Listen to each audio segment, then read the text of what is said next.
Di sini saya akan menjelaskan sedikit materi mengenai tugas sejarah, mengenai materi Keibodan dan Sui Sintai.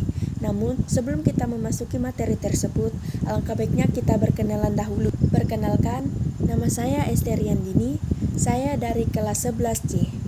Sekian perkenalan singkat dari saya, selamat menyaksikan.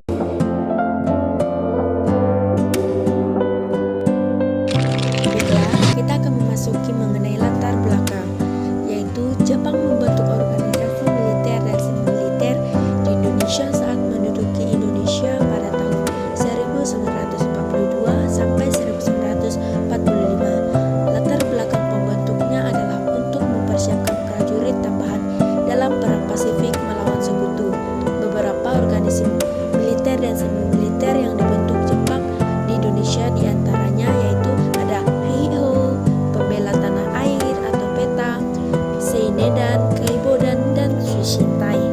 Baiklah, kita akan memasuki mengenai tujuan dari Keibodan.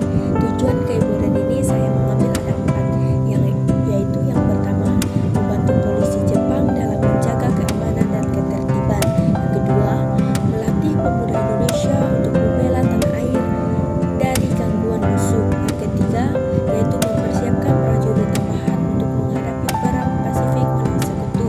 Dan yang keempat, yaitu membantu polisi Jepang pada masa penjajahan Jepang di Indonesia. Poin yang ketiga, yaitu mengenai syarat-syarat dari Keibodan. Syarat-syarat untuk menjadi anggota Keibodan yaitu adalah yang pertama, harus berbadan sehat. Yang kedua, berperilaku baik. Dan yang terakhir yaitu berusia maksimal 25 tahun sampai 35 tahun. Nah, sekarang kita akan memasuki materi mengenai Sui Sintai. Di sini saya akan menjelaskan sedikit pengertian dari Sui Sintai. Jadi, Sui Sintai adalah barisan pelopor. Dari barisan pelopor adalah organisasi semi-militer pertama bentukan Jepang yang dipimpin langsung oleh kaum nasionalis Indonesia. Pemimpin barisan pelopor yang ditunjuk Jepang adalah Soekarno dengan wakilnya R.P. Suroso, Otto Iskandar Dinata, dan Dr. Ranes Buntara Martomojo. Barisan pelopor dibentuk pada tanggal 1 November 1944 setelah Indonesia merdeka, tepatnya pada 16 Desember 1945. Organisasi ini diubah namanya menjadi Barisan Benteng. Memasuki 1944, posisi Jepang semakin mengkhawatirkan karena suatu demi satu daerah penduduknya jatuh ke tangan Sekutu. Dalam kondisi itu, pemerintah Jepang membentuk beberapa barisan semi-militer lagi. Barisan pelopor atau Sui Sintai adalah salah satunya. Jepang membentuk barisan pelopor sebagai upaya memperdalam keinsafan rakyat terhadap kewajibannya dan membangunkan persaudaraan segenap rakyat. Dapat dikatakan bahwa tujuan barisan pelopor adalah menyatukan seluruh penduduk Indonesia untuk bersama-sama membantu Jepang dalam menggiatkan usaha mempertahankan tanah air dari serangan musuh. Baiklah, poin yang kedua dari Sui Sintai yaitu adalah mengenai tujuan. Tujuan Sui Sintai di sini saya mengambil 7 poin. Yang pertama yaitu membangkitkan kesadaran masyarakat untuk mempertahankan tanah air. Yang kedua yaitu mempererat persaudaraan antar rakyat. Yang ketiga, menggalang masa aksi. Yang keempat, mengamankan pidato para tokoh nasionalis.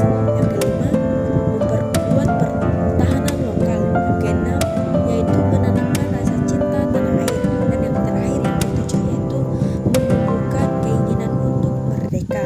Poin yang ketiga dari Sui Sintai yaitu adalah mengenai syarat-syarat.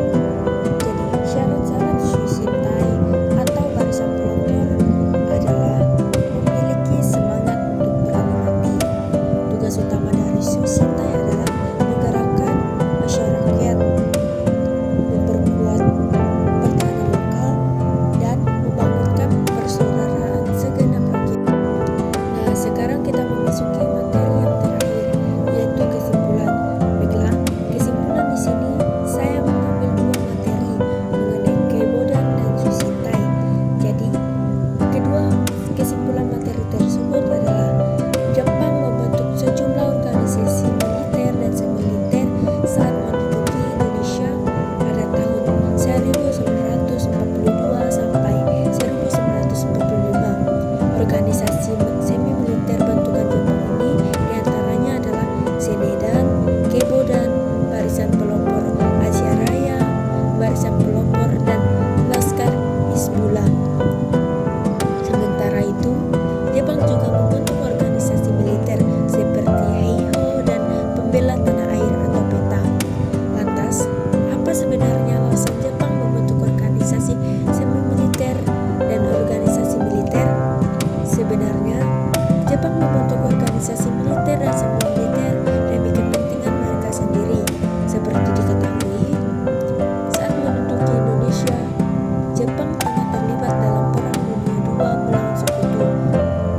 antisipasi jika pasukan sekutu menyerang.